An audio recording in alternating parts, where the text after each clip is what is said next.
Hello and welcome to the Relevate Community Founder Sessions. I'm here with Anil Patel. How are you going? Good, Avon. How are you? Good, good, good.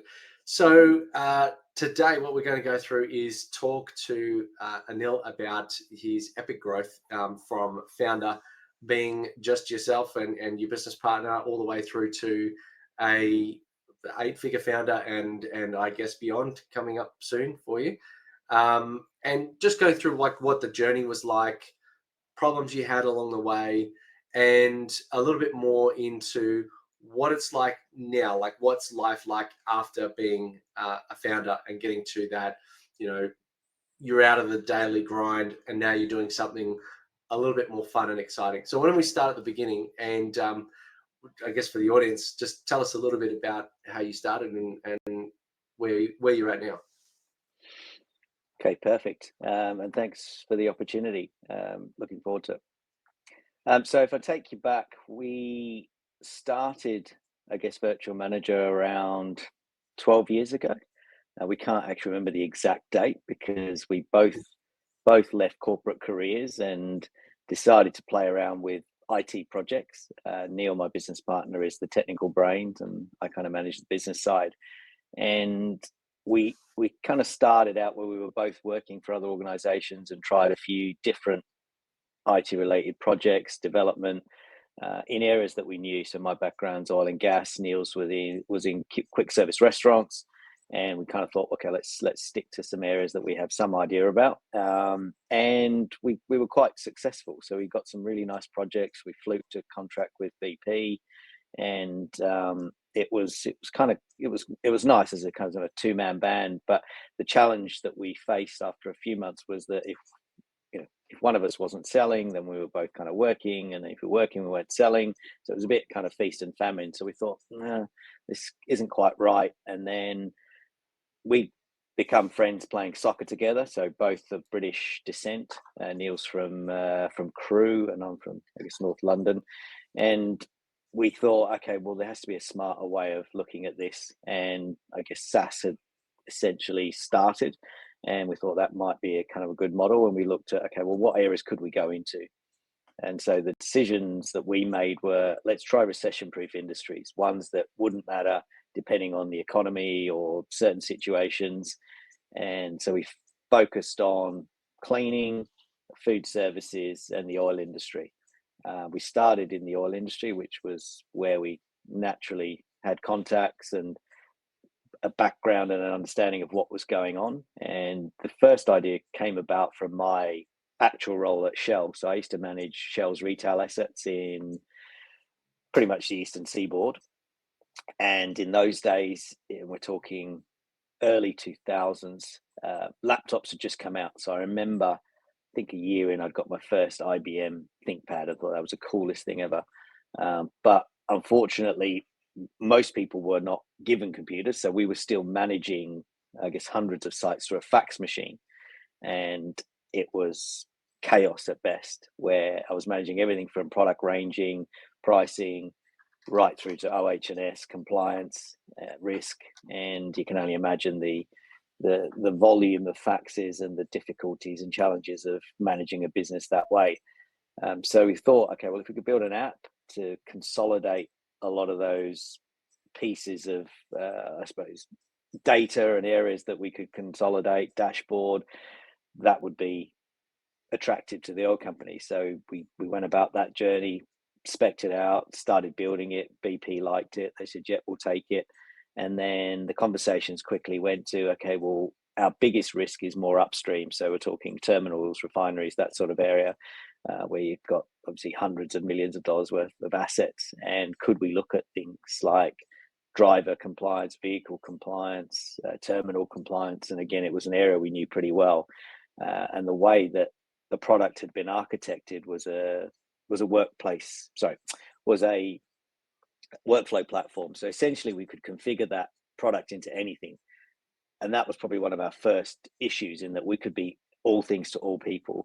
So early on, we were kind of chasing whatever opportunity came. We had our three areas, but if somebody came to us, and we did have the situation where a traffic management company said, we need an app to do this, this, and this, yeah, we'll do it. So that kind of sidetracks us a little bit, but got money in the door. But that helped while we were building the oil platform. And then we got pretty lucky because the oil industry then founded a joint venture with all the majors, so BP, Shell, Caltex, ExxonMobil, and they decided that they wanted us to build the platform for the next 10, 15 years. And we went about that, developed a vehicle compliance platform, one for drivers to and essentially address risk. So the oil companies essentially decided, well, we'll self-police before the government tell us what they want us to do. Government loved it. Government have never got involved. So essentially for the last, I guess, 10 plus years, we've been providing data on about 10,000 drivers, 6,000 vehicles every day. And touch wood, we haven't had too many major incidents. So the process and the platform that the oil industry wanted has worked. So what appeared to be a really good strategy to start with was, okay, let's build that, then go on to the next one. That was very lucrative, and obviously having the oil companies as clients was fantastic and helped our credibility. But after that, we really couldn't sell anything more because obviously there are no more oil companies and Australia is a small place, so we were a bit stuck. And food was proving to be a challenge. So we didn't really have the product at that time. We had little elements of it. We had temperature monitoring. We tried to sell it, didn't work. They asked for more functionality, and we struggled for a good 2 years to actually get any real traction in other areas. And then I think, like a lot of startups, you kind of go towards the big markets, and we'd always been interested in the US. Found an opportunity in that cleaning space in healthcare, where we were aware that there was significant issues and challenges in the US hospital market around a poor compliance of cleaning, secondary infections of patients, and strong litigation from those patients around, if things were not done properly or they were contracted a golden staff, then they would be suing the hospital. So we had a friend of a friend who said, look, really like what you guys have. If you could build your product to address this area of risk, I think you're onto something. And he was very gracious with his time. He was a market leader. He's a good friend of the business now and the pioneer. So he was the first guy that really took a punt on us because we didn't have anything really in that space. We had a PowerPoint deck, a really average, you could call it a clickable prototype in these days terms. When I saw it for the first time, it was very average, but he could see potential in what we had, and obviously had a lot of faith in what Neil could do. So I remember we flew him out to Disneyland, I think, because we couldn't afford to get to the East Coast with everything. So we said, we'll meet you at Disneyland for whatever reason, because that might be attracted to him. And we spent 2 days going through how he would see the product, how it could work. So essentially we then went back to Australia and set about building it. So we just built and built and built. He reviewed it a lot, and then when we got it to a stage, he said, yeah, I'm happy to pilot it. So that was our first client, which at that point we were struggling financially. I think we'd pretty much run out of funds in that we'd supported ourselves to that point. I think we'd taken a tiny bit of seed funding from friends and family, maybe 500,000.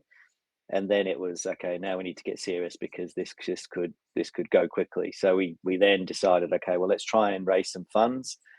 We raised $1.5 million US from a high net worth private equity single operator, and went very well in the first hospital. And again, the same problem. We could not get into any other hospital for about 2 to 3 years.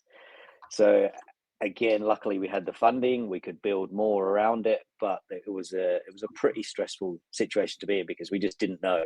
There's 8,000, I think, hospitals in the US, and we're in one.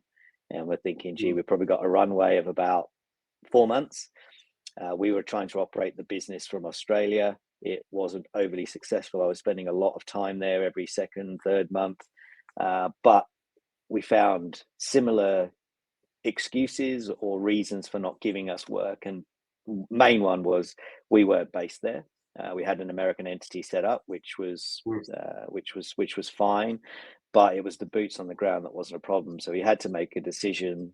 In that, Neil had a family, I had a family. It was very difficult for us to kind of, pick everything up and move over there. So our first ever employee was more than happy. He was single. He decided that he was okay to go over. So we literally placed him in that hospital, the first hospital, for about a year.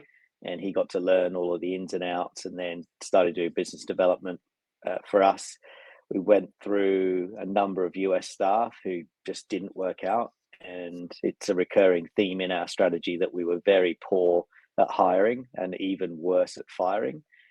We always, I think, tried to give the opportunity and see the best in people, but it just, they weren't the right fit, and it was very difficult for us to attract the right level of talent when you've got one hospital and 30 grand in revenue. I mean, people looking at you going, "This is a joke. What are you doing?" So that was a bit of a reality check. So our strategy then continued on. Okay, well, let's try trade shows, let's try health expos, and see if people like it. And then there was a lot of interest, and there were no real competitors at that point. We were really quite unique.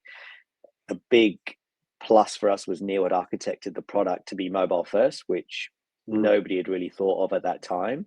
So we were mobile ready before anybody, and the way that the product was architected, it could work on any device, Android, iOS, and we also had partial offline, which was a huge benefit to us in that hospitals often have dark spots, blank spots. We were able to I guess continue with that. So that was kind of a really good move from Neil, and one that I think made us a lot of gave us a lot of potential revenue when others didn't have that. So we set about that plan. We were very lucky. We met a couple of big players that do outsource cleaning and food services. They're all kind of interested, but not. And again, it was a really interesting situation, because in Australia, generally, if people don't like it, they'll just tell you no, and you're out. And it was like, okay, cool. You get told yes or no, and there's no real in between. There's not, I know you get, a few tire kickers, but America, we just couldn't really understand the market, because people would say, yeah, we love it.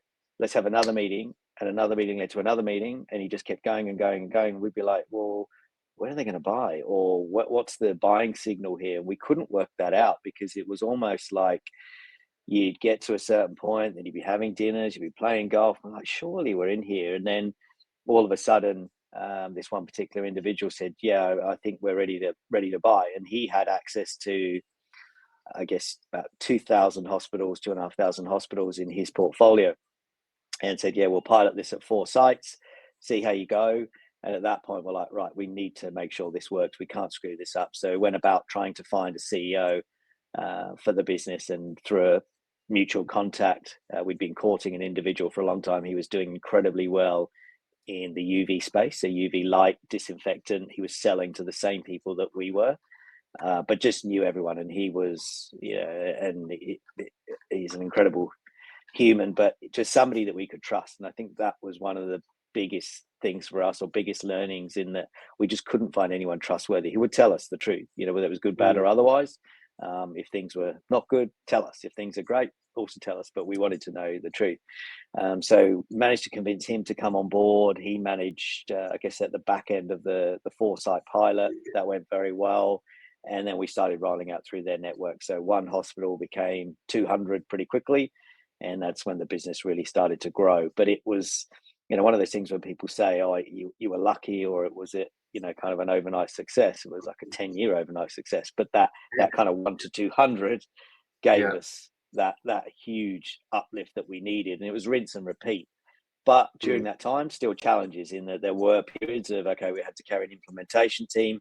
They might be fully engaged for 6 months, but then for 6 months they were sitting around. We couldn't let them go. We didn't want to let them go, so we'd have to fund that during that time. So again, there were some pretty stressful times, but we managed to, I guess, get through that, and then obviously off the back of that, then luckily other hospitals showed interest outside, private entities, and private hospitals joined. So that was kind of the virtual manager story, and then in between that, we managed to get food off the ground. Food was becoming a real issue in terms of compliance regulation. Australia was probably ahead of the curve in that, so we managed to get it into a big client here through a contact at Village Roadshow, and then it was very easy to kind of deploy that into other areas. But when people say, how on earth did you get into some of these institutions and blue chip companies, there wasn't a particularly great strategy, in that the only thing that we knew might get people to the table was golf.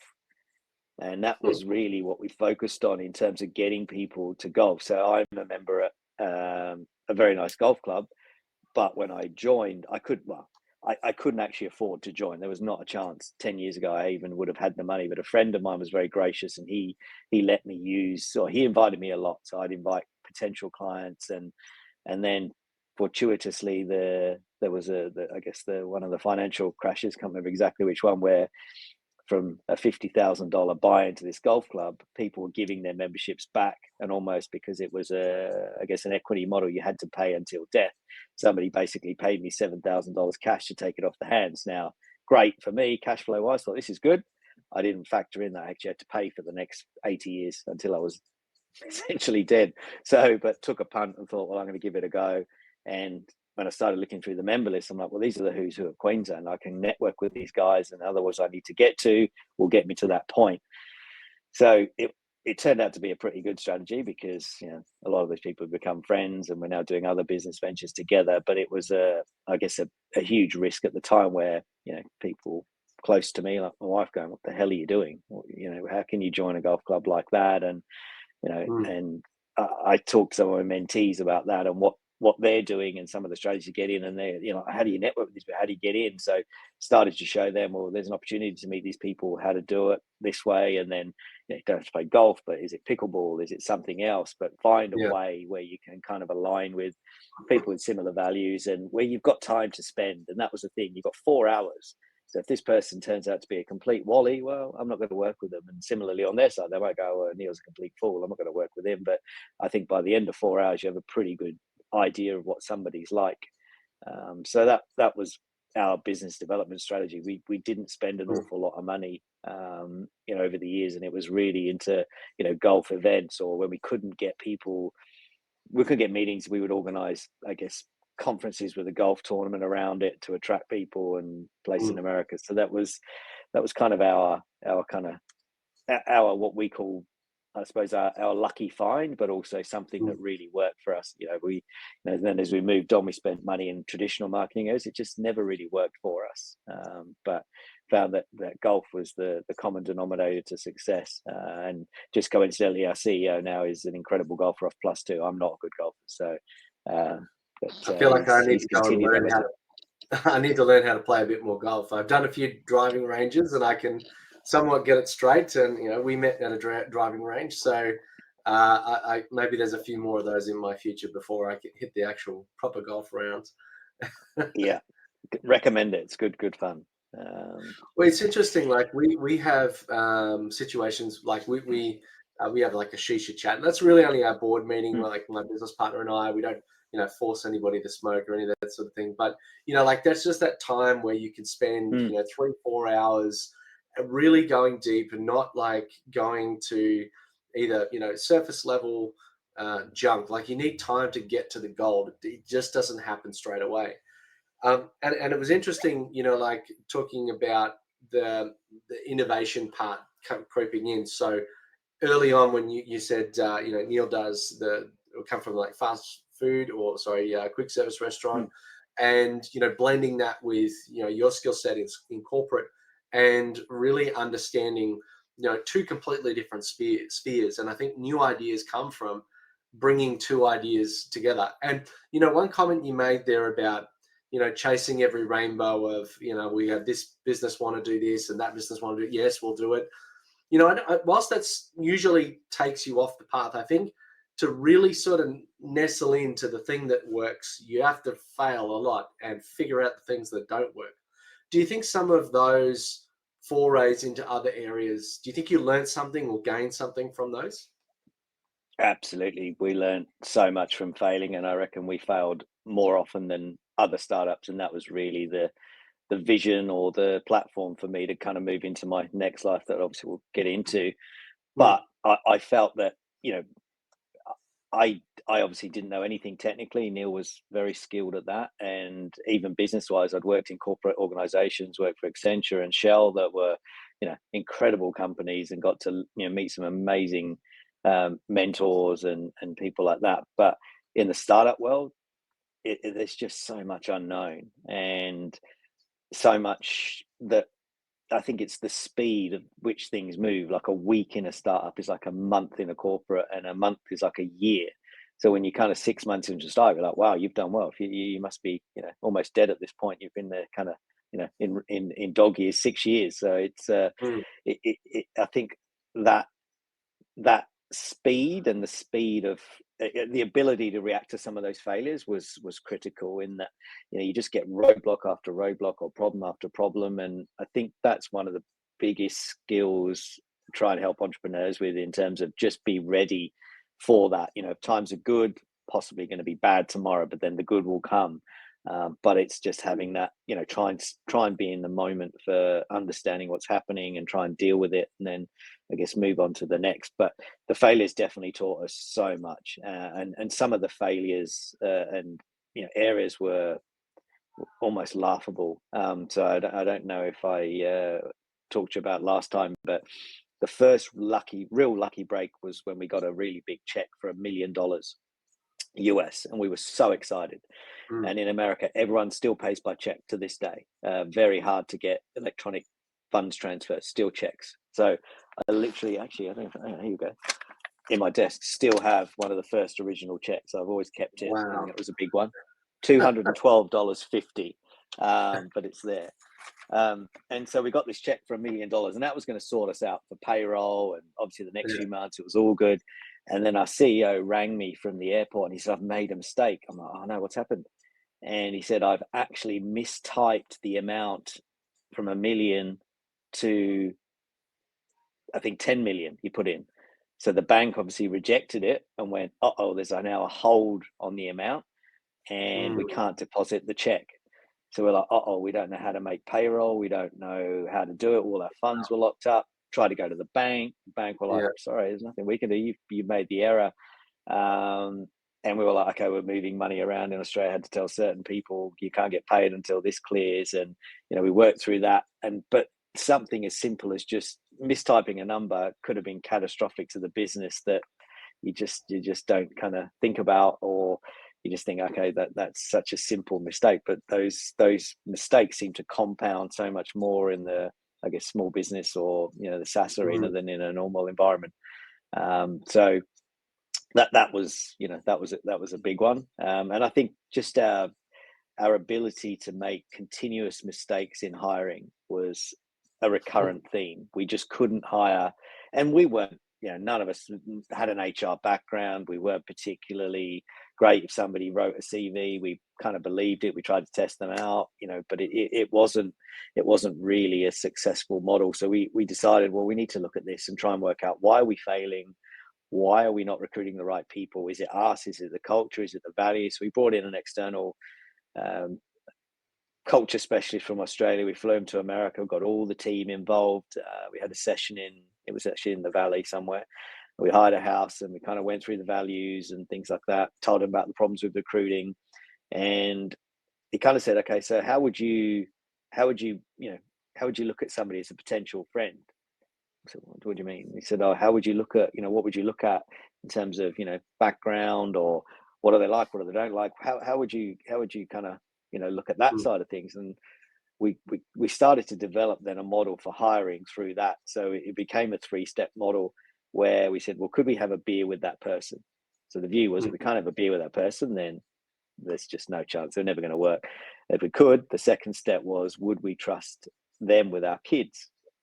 Okay, not a bad model. And then the third one was, what would our wives think of them? And that was the big one around, we might have thought they were great, but if our wife was sitting there and they picked stuff up that we had no idea about, or potential gotchas. So we started to use that model, and then it actually did help a lot. We became a lot more successful at hiring, and we have a pretty strong team now, where I think we're probably a bit more professional than beer drinking nowadays. But it was in those days when we didn't have access to tools like Facet 5, personality profiling, psychometrics.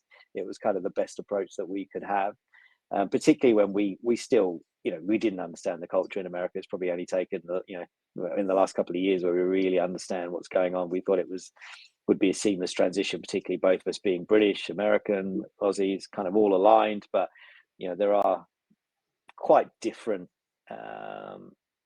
traits and I guess values that we just weren't used to, or we just weren't even aware of. Mm, That people in hindsight have told us, oh well, if you'd have done that, you'd have been more successful doing that. If you'd approached it this way, but we didn't know what we didn't know, so we kind of fumbled our way through, mm. which was obviously took a long time to get to where we did, but ultimately I think it benefited the business from all those failures and learnings and Mm. I guess feedback loops.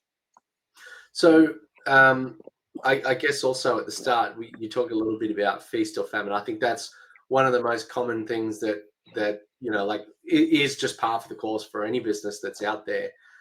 What and you also mentioned a little later on doing anything you could to get money in the door. Taking projects that are not necessarily on mission just to keep Mm. the bank balance above zero. So what I guess were some of the strategies that you used to keep through that or get through that feast or famine cycle? I think one of the big ones was to keep taking project work, even though we knew it was a bit of a stretch on Mm, resources while we were building the core dev. It certainly helped financially, revenue wise, but also kept the team engaged so that they didn't feel that they were just building something without any hope. The fact that we had some lucrative projects coming in, mm, I guess, kept people interesting. Kept people interested. Um, so that was probably a key one. But I think the how do we kind of keep the lights on? We also went through areas of, okay, well, we probably have too many staff. We had too many staff at various points, so we did have to, I guess, mm, manage that and smooth that out a little bit, because, like I said, we did carry staff for a long time when we didn't mm, have work, so that didn't help. But I think it probably did make us lose focus in that once you get good projects, you keep working on those, but your core dev struggles, and then your main clients or who are actually really trying to sell to then suffer. So we had to make a decision around, look, are we just going to go 100% into this healthcare model? And at that point, we had to stop everything else, and we just took a punt. And it was easier when we knew that we had X number of hospitals coming on board. We had a pipeline, and it was getting predictable at that point. I think mm. before that, we really were. I think it's a term called thrashing. We were just going from opportunity to opportunity, and it just didn't ever seem to be getting to the path that we wanted. It was exciting, it was interesting, but it was all short term. There was no real long term vision around that. And I think around that time, we decided that it was probably a good opportunity to set up some advisory boards. So I was a Mm, big one for trying to bring in people that had far more experience than us and expertise, and also the contact side of things. So we thought, okay, well, in food, oil and gas, healthcare, who do we know? So very lucky that my old boss from Shell ended up, when I stopped working for Shell, he ended up being the global CEO of Shell in the UK, and coincidentally relocated to Broadbeach, which is 10 minutes, 15 minutes down the road. yep. And so he just out of the blue, touched base with me on LinkedIn and said, oh, I'm actually in Broadbeach. And it was like, oh my God, I hadn't spoken to him in like 10 years. I'm like, oh, wow, you're really interesting. I'm doing this. And he said, oh, it's cool. Let's catch up. And so we caught up, and he was the first person on. I said, would you be interested? And he was like, yeah, I am interested. So we got him on board. And then similarly in food, and in health, we built mainly in the US, but found that really helped me as a founder, and Neil, I think, in terms of people. And it was purely, there were individuals that we picked for a reason, because they could possibly have a lot more empathy and could understand our situation. So we had a formal board with, I guess, some of the investors and shareholders and things like that. But the advisory board, I think, was where we really got a lot of value, and we could test product ideas, we could show them functionality, and then once they were on board and they liked it, they would then open up their kind of black books and put us in touch with some of their clients or prospects. So that that was probably one of the really good things that we did.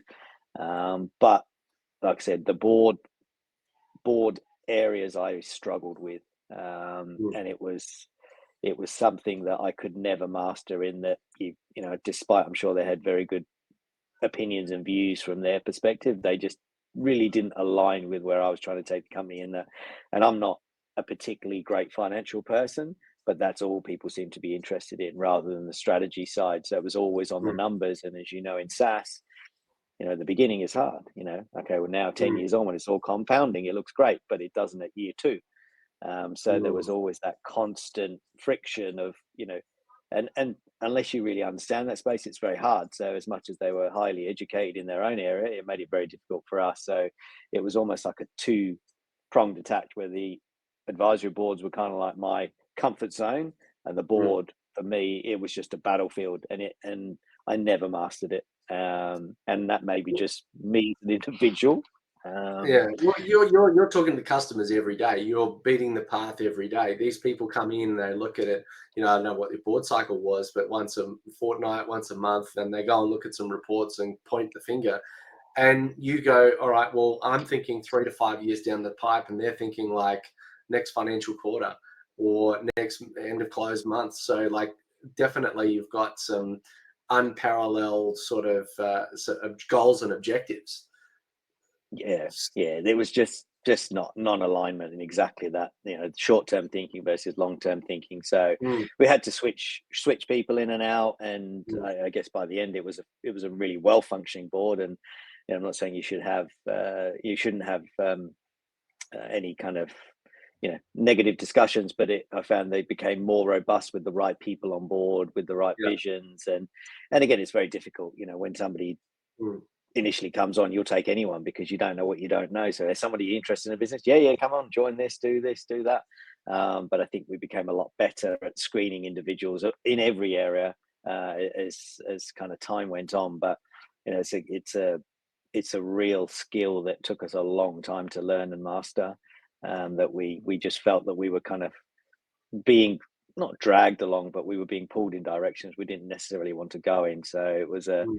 it was a it was a conscious decision for us to let's see if we can kind of turn this around and get the right people on the bus, and people that are not quite aligning, we need to get them off, and let's go in a different direction. And that took a significant amount of time and money to make that happen. And that was probably one of the real challenges, but a good one to go through. So how did you handle the mechanics of the, I guess, cap table and like board recruitment and management? Did you end up using like a cap management software, or did you use like a board meeting minutes tracker? How did you go about that? In those days there was nothing, there were no tools, so it was the old spreadsheet. That's how we did it. um, So even now to this day, I mean, it's a lot simpler cap table than it was in those days, but still we manage it through spreadsheet. It's just we find it worked, and yeah.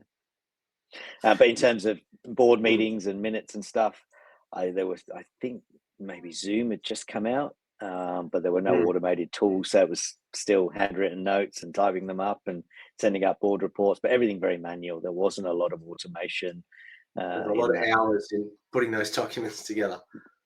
That's it. Yeah, there was an awful lot. I remember many, many weekends in America writing board reports and getting ready for those meetings. But it's, technology, as you know, has come a long way. So it's incredibly useful to use some of those kind of scripting tools. And, Mm. you know, So I guess COVID was a bit of a catalyst for you, and I presume there was a period of rapid growth in which things were requiring you to hire more rapidly, really break your systems, and bring a lot more people in.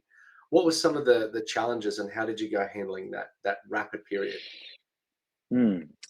Well, the first kind of when COVID hit, we were lucky in that our workforce were all remote. We'd all been working through Slack and various, I think, I'm trying to remember the tool, WebEx maybe.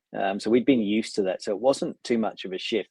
The challenge we had was pretty much our revenue had dried up in Australia overnight. So Emirates were one of our Mm, big clients. They'd stopped flying. Village had obviously closed their theme parks. They were gone. They weren't, letting people in. The oil industry was the only industry kind of still going, or at least on our side. So that mm, that was one benefit, but we obviously had a significant labor burden there. And then in America, we heard initially that obviously hospitals were inundated with patients, and it was chaos. So the view was, we're not even sure you're going to be, people are not allowed in, we can't deploy anymore, we might have to put this all on hold. So we thought, well, we're snookered here, we're gone. At that time, I don't know how many people we had, maybe 40, 50. But we thought, okay, well, what are we going to do? We need to try some things. So I reached out to the CEO of our biggest client and pretty much explained the situation, what happened in Australia, what we were doing.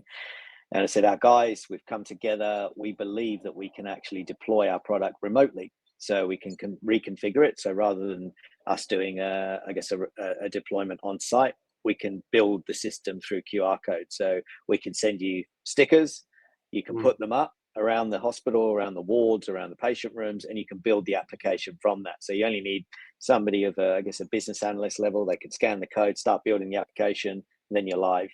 And he said, well, if that works, you can deploy as many hospitals as you want, because we're in desperate situations. There were temporary hospitals they were asked to build or work within. So we thought, okay, let's try this. Now, some hospitals let our staff in, which obviously was great for us. We could then let them build the system on the client's behalf.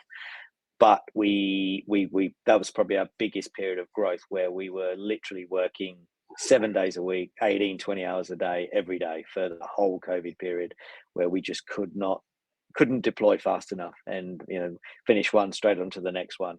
And then as COVID kind of progressed, and other industries came back, we then got opportunities in other areas. So we built the QR code check-in for Northern Territory, something that we didn't know was ever going to be an opportunity, but literally they came to us and said, "Oh, we've seen this.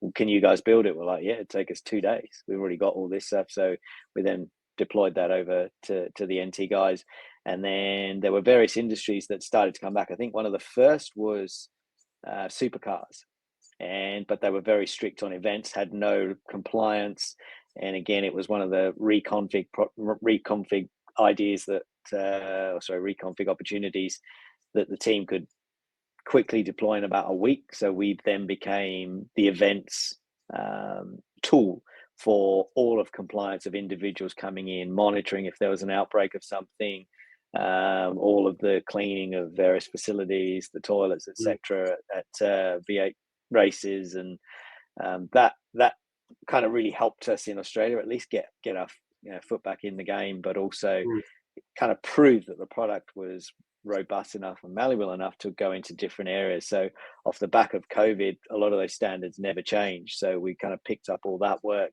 and obviously as healthcare got better, patients, and COVID, got to a reasonable spot, the hospitals still continued to have very strict cleaning standards, which they haven't stopped. So it kind of helped us, and then they went into schools and universities, so we expanded product into those areas. So, as much as COVID was a horrendous time for most, for us, it was the most lucrative period in our kind of time, and one that it went so fast. And when people say, "Oh, COVID, we were stuck inside, we were bored," I just remember working most of the time. Like it just went like a blur. Like I remember the kids being home. I remember, the world seemingly falling apart outside. Yet all we were doing was just deploying and managing, and calls at midnight, 2 a.m., 3 a.m. to just get things done. So it was kind of, it was crazy. Looking back, it was a really, really ridiculous time, but it was set us up for the future. Amazing. And so going just back to your push into the US, and you obviously raising a company there and raising capital there. Now, obviously, Australians tend to be, or venture capital in Australia tends to be a little bit, shy and not as much. How did you find that difference between getting investment in Australia versus getting investment in US? Yeah, it's a really good question, and your sentiment is spot on. In Australia, we found it nigh on impossible. It was a straight no from nearly anyone and everyone, even though we'd got runs on the board. We'd had, I think, about $1 million of revenue when we went to raise here, and we just got told, no, never going to work. No way you guys are ever going to make it in America. You're just wasting your time. And so we pretty much gave up very quickly on the Australian side and said, okay, well, if that's the case, it's not going to happen.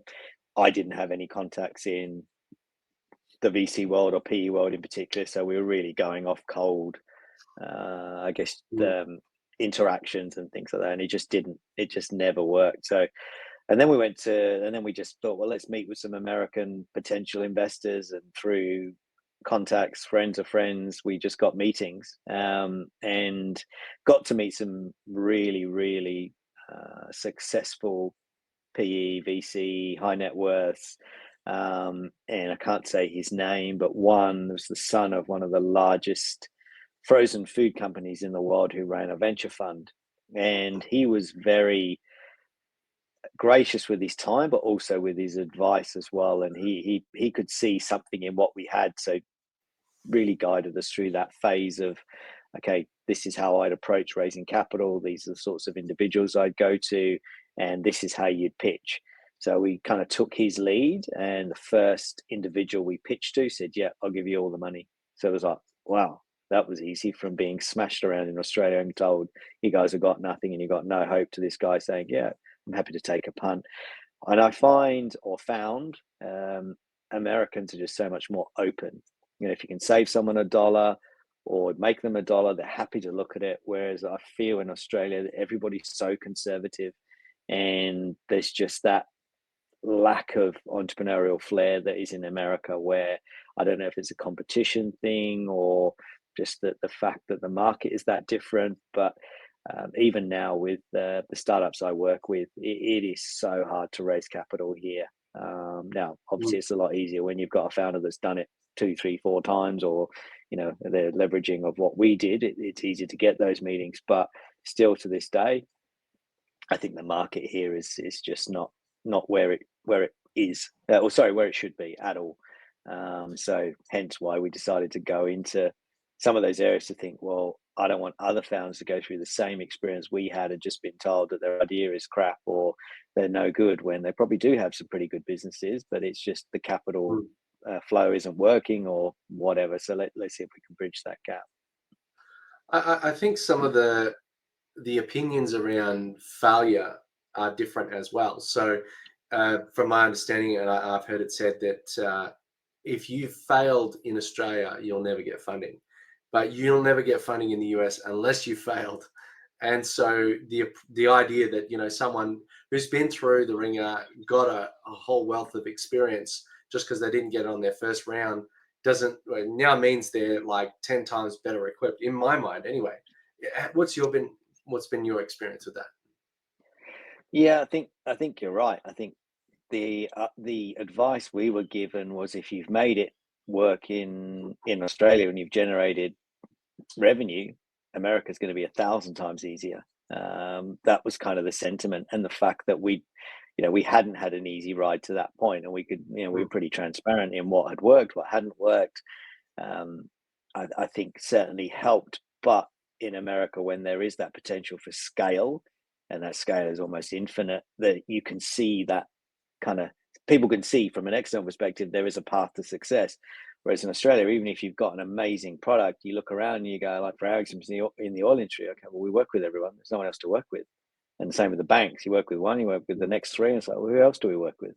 Now, obviously, they're lucrative to work with them, but there's always a roadblock, or whether it's a population issue or I guess a financial issue. But the markets are just so much smaller, and I think there's also that sentiment that we felt, in that there definitely is tall poppy syndrome. I think a lot more in Australia than there is in the US. In that we were doing okay, and people, I don't think, kind of like that, or at least had a slightly negative connotation. Whereas in America, they're like, wow, this is cool. This is a great idea, and even if people thought it was they weren't going to invest, or thought it was a bad idea, they still seem to have some positive spin on what we had. Whereas we were so used to just getting whacked around the head and told how bad our product was, or how no good the business was, that it was a really refreshing time for us, in that, like I said, it was the kind of positive vibes that we needed, but also people that I think genuinely wanted to help us, even if they couldn't help us financially or with clients. There was opportunities for people. They were willing to provide anything to us of value, or they were willing to provide things of value that we probably wouldn't have got in Australia. Mm, And I think the fact that we were completely naive and clueless in a lot of ways helped, because mm. we weren't going in cocky or confident, in that we literally said that this is where we're at, this is what we've got, this is what we haven't got. Will you guys be interested? And I think that certainly helped us. So, is there? I guess I'd like to dig in a little bit more around how you got your CEO, and then how you went from being in the business to kind of like stepping back and being a little bit more on the board. Yeah, yeah. So how we got our CEO said it was a contact of a friend, and we'd met, I think, a couple of years, maybe right at the start of the business, just socially, and we just stayed in contact. And he was, as I said, doing very well with his role, and he was making a lot of money. He was an incredible salesman, but he also could see the potential in what we had. So he asked for a demo, showed him the product. He then said, could I bring a colleague or a friend of his involved? What we didn't know is that friend of his was a facility director of one of the largest hospital chains in Washington. And he looked at it and then provided feedback to Tony. And then Tony rang me and said, he thinks this could be game changing in the industry. I'm ready to jump. I want to join. And I then flew back out. I think we actually ended up meeting in Boston. I think the hotel backed onto Fenway Park, had dinner, and then did the deal then. And he said, yep, ready to join. So he took over and kind of really managed that whole growth trajectory. And that particular individual was the first one to buy from him. He literally bought it for every single hospital he had. So I think he had 14 in his group, and they're still a client to this day. So that was kind of the story of the hiring. And then from my perspective, I think after about year 8, maybe 7, 8, I was just burnt out. I think COVID had almost killed me, quite literally. Not the disease, but Mm, the time and the effort and the yeah. kind of the work side of things. And so I literally said to him, I said, "Man, I'm knackered. I can't do this anymore." I said, I need a break. I need to do something else." And I also realized that he was so much better than me in 99% of disciplines, in that he was brilliant at growing a team, incredible Mm, salesman, had a really good way with people. And it was, I guess, a reflective point in my own, I guess, personality, to think, okay, well, what am I good at and what am I not good at? So I kind of worked out, well, I'm not very good at all those things that he's good at. I'm just good at kind of starting something, getting the funding, getting it off the ground, getting it into the first couple of clients, and then leaving it somebody else, because I struggle with the people side of things. mm, In that, I love working in teams, I love working in individuals, but I think that day-to-day burden just got too much, in that, mm. we were a very flat organization. So whether you're the, CEO, general manager, or a junior analyst sitting in the Philippines, they had access to me, and which meant all the good things, but also I learned about when someone's dog had died, or someone's, you know, Yeah. issue with kids. And it started to become a real kind of, and I took a lot of it personally, that I had to help, which was great, could help in a lot of things. But in at a certain point I said, no, I literally have to move on, because A, I've had enough, but B, these guys can do it a lot better than me. And I think that's one of the things some founders don't recognize. But I'm not sure if mine was forced. I don't think it was, it Mm. wasn't like I really want to go and do it. It was like, I'm kind of knackered on this side, and I want to do something else. Happy to help, stay involved. But that kind of side of the business. Well, yeah, I mean, having power distance allows you to take that step back, but sometimes when you start in the trenches and everybody and you're best friends, and you need to start to take that element of a step back and be more directive and managerial, and then I think that's definitely difficult for some people, and some people it really they take it in their stride. So how long did Yeah. it take for you to basically hand over to the CEO? I think the transition was about 6 months. he was ready. He was asking for it. He wanted to have more responsibility. And when I broached the subject, would you take this over full time? He was an overwhelming yes. So it was kind of like, perfect. Okay, let's work on a plan of transition. Told the clients, told the staff. It was very seamless in that, pretty much he was running a lot of it anyway. I mean, I was still remote at that point, traveling in and out, but he really knew how the business operated, had a lot of client relationships. Obviously, with his background, could you leverage what he'd done in the past and talk to a lot of people. So I would say that was one of the most seamless times of our business where it really didn't impact anything. And it wasn't like there was there was some stuff obviously that were going, what the hell's going on? Where's Anil going? Why is he going? And, why is he jumping from a sinking ship? Or, and it was probably financially the most, lucrative we'd had in terms of, really good EBIT, good revenue, good recurring revenue. So it was kind of a perfect time to go, look, everything's in pretty good shape. Yeah. It needs somebody to take this to the next level, and also to shape his vision into what he wanted, because for so long it was, Neil, my thoughts, but he really understood the market in the US at that point. So it was like, perfect. You can kind of get it to where you'd like to take it, and obviously make all the decisions you want to. And so what does that leave you to do now? Yeah, so Neil, myself, and Tony, we'd had a discussion around what all three of us wanted to do. So we've always been pretty aligned with the business and where we wanted to take that. But I think all three of us had a passion for startups, and there were no incubators, there were no real, I guess, traditional, SaaS mentors that there are now. So we were, I guess, flying blind for a long time. So we're like, okay, well, maybe there's an opportunity here. And we have transitioned from an Australian business to an American business. A lot of Aussie startups, there's a lot of them. They want to go to America. How do they do it? Is there any vehicle that's out there that could do it? And we looked around, there wasn't a lot. It's obviously the traditional VCs, PEs, but thought, okay, well, maybe we just socialize the concept, see what we can do. It was a particular passion of mine that I wanted to get involved in. And it came about at a similar time to when one of the universities that we'd been volunteering at in guest lecturing and on the board of ICT, they came to us and said, we're developing a concept where we want students to build commercial apps for organizations. So they took their best developers, put them into a university commercial entity, and they were pitching for work and getting good development work. And so I got involved a lot with those guys in terms of looking at some of the projects. And the first client that they sent my way was a fintech that had a really cool idea, but no money, no product, but just a really good idea. So I worked with them, raised some capital locally, got the product off the ground.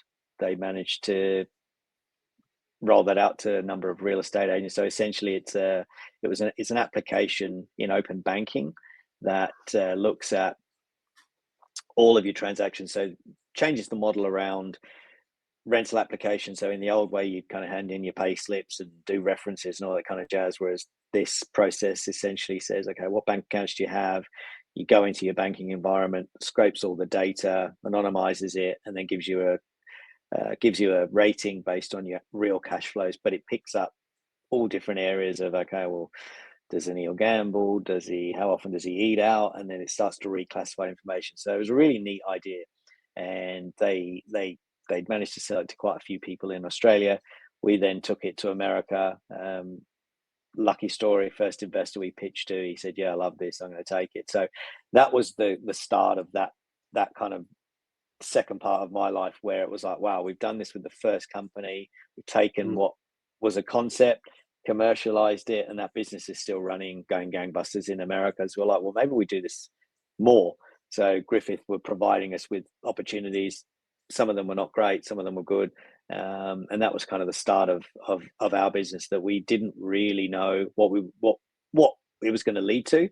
We knew a lot of people around, obviously, that whole startup space, both here and in America, and contact wise figured that we could cover most industries or most situations. And now we're, I guess, nearly 3 years into that, and we've got 4 active, I guess, investments that we're managing, all, I guess, apart from one, sorry, but they'll be very soon to be generating revenue. So they're all kind of revenue positive, but all very different industries, and but very similar challenges to what we had. Whether it's in fintech, health tech, med tech, similar problems that you can help. So I'm kind of going back to my old way of managing people, because I feel like I'm a psychologist some days, but also just trying to listen to exactly there's particular issue, challenge, and then go, right, cool, I know a person in that area, right, bring them up, connect them, do that.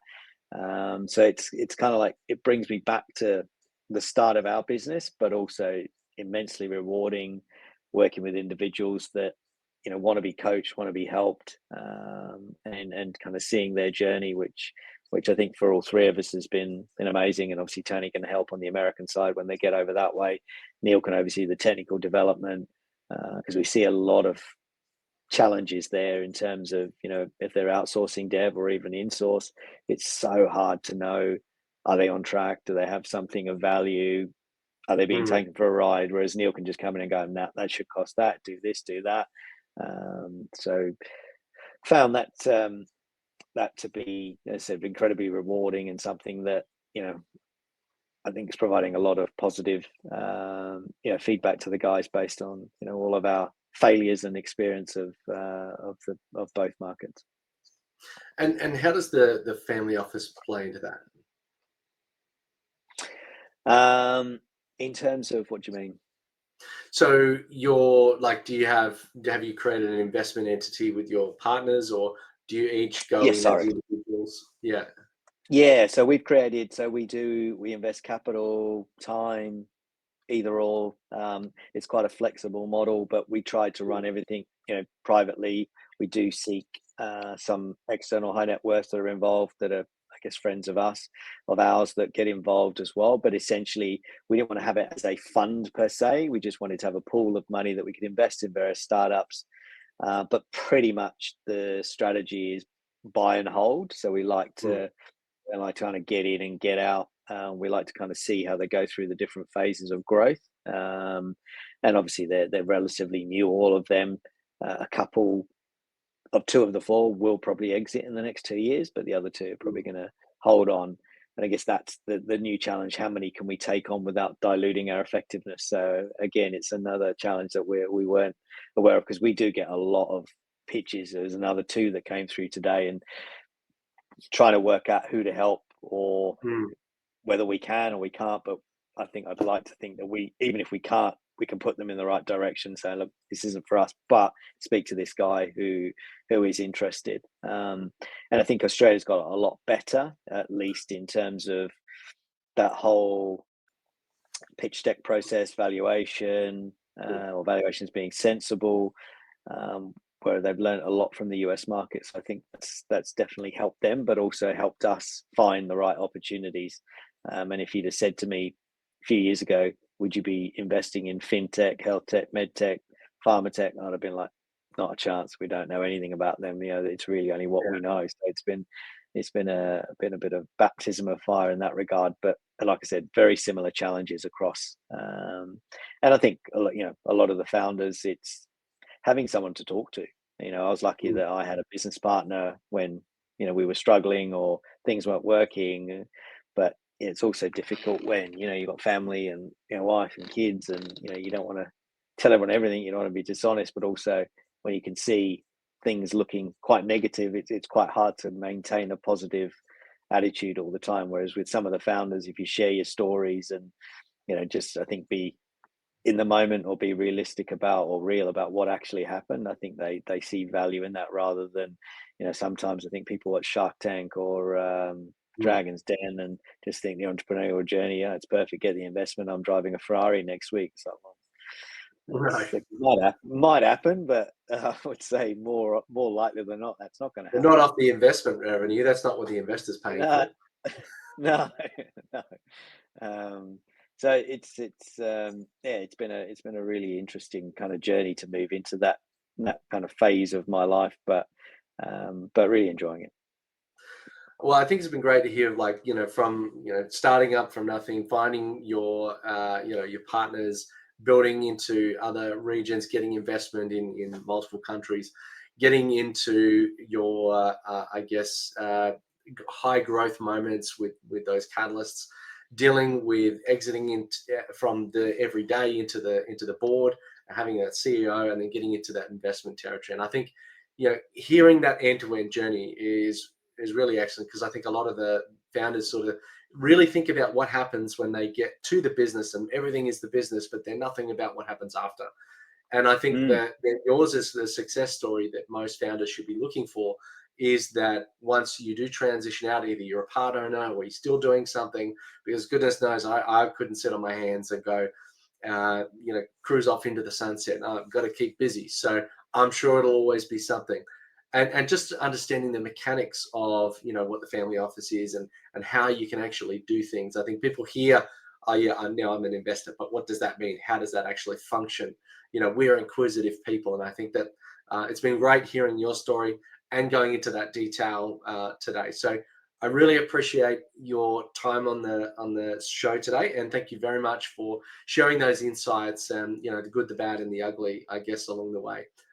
So is there No, anything you'd thank like you. to finish off with before we go?